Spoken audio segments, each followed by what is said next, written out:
Hi, my name's Amanda and I own a small business called The Big Day Company, a wedding planning business. Um, Today I'd like to talk to you about 5 things that I have learnt in the 10 years that I've been a wedding planner and things to consider on your wedding day and in the lead up to.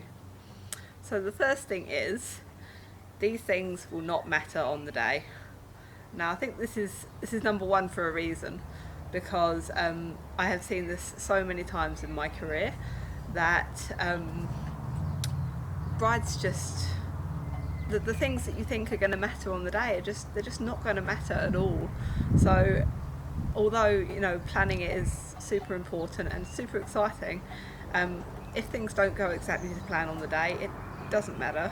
The most important thing is that you are marrying your best friend, and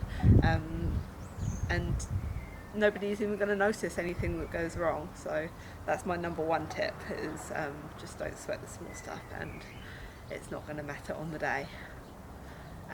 My second thing that I've learned is photos are really important.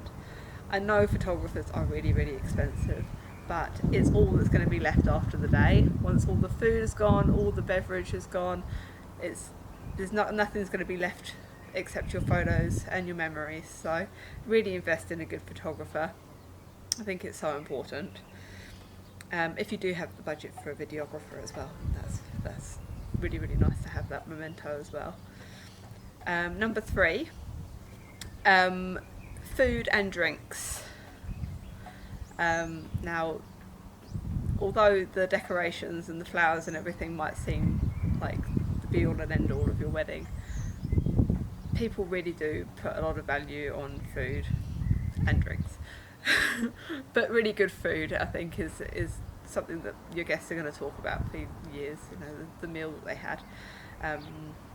So yeah, I definitely think that that's a good thing to be thinking about, is having a really good caterer for your day, and think about the sort of meals that your guests would enjoy, and a good mix as well. And don't forget the dietary requirements, because there's so many different requirements these days in terms of gluten-free, vegetarians, etc. So always consider those people.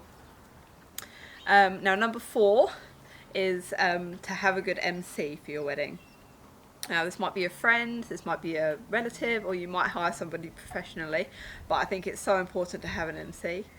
It's not a huge job, but it is an important job, and it's the person that needs to liaise with the wedding coordinator or the venue or the caterers on the day to make sure that everything goes to plan, everything goes to schedule, and it's a good person to be able to let people know if you're running late for photos or anything that's happening, because it is important that the caterers know the timings and things, because you don't want the food to be spoiled through no fault of their own.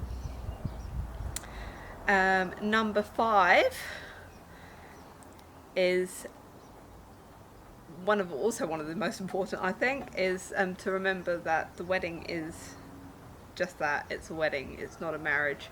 So although it might be super important to you right now to be spending thousands and thousands of dollars on things that possibly aren't going to matter on the day, just remember that you do have your whole lives ahead of you, and don't bankrupt yourselves for the sake of the day. As beautiful and wonderful as it might be, you do have the rest of your lives to think about as well. So yeah, just a few tips there for you. It's obviously just my opinions, but I hope you get something out of it. And if you want a hand budgeting, or if you want any suggestions on any of the above, then feel free to get in touch. As I say, I'm Amanda, I'm from the Big Day Company, and yeah, I'd love to meet with you. Thanks.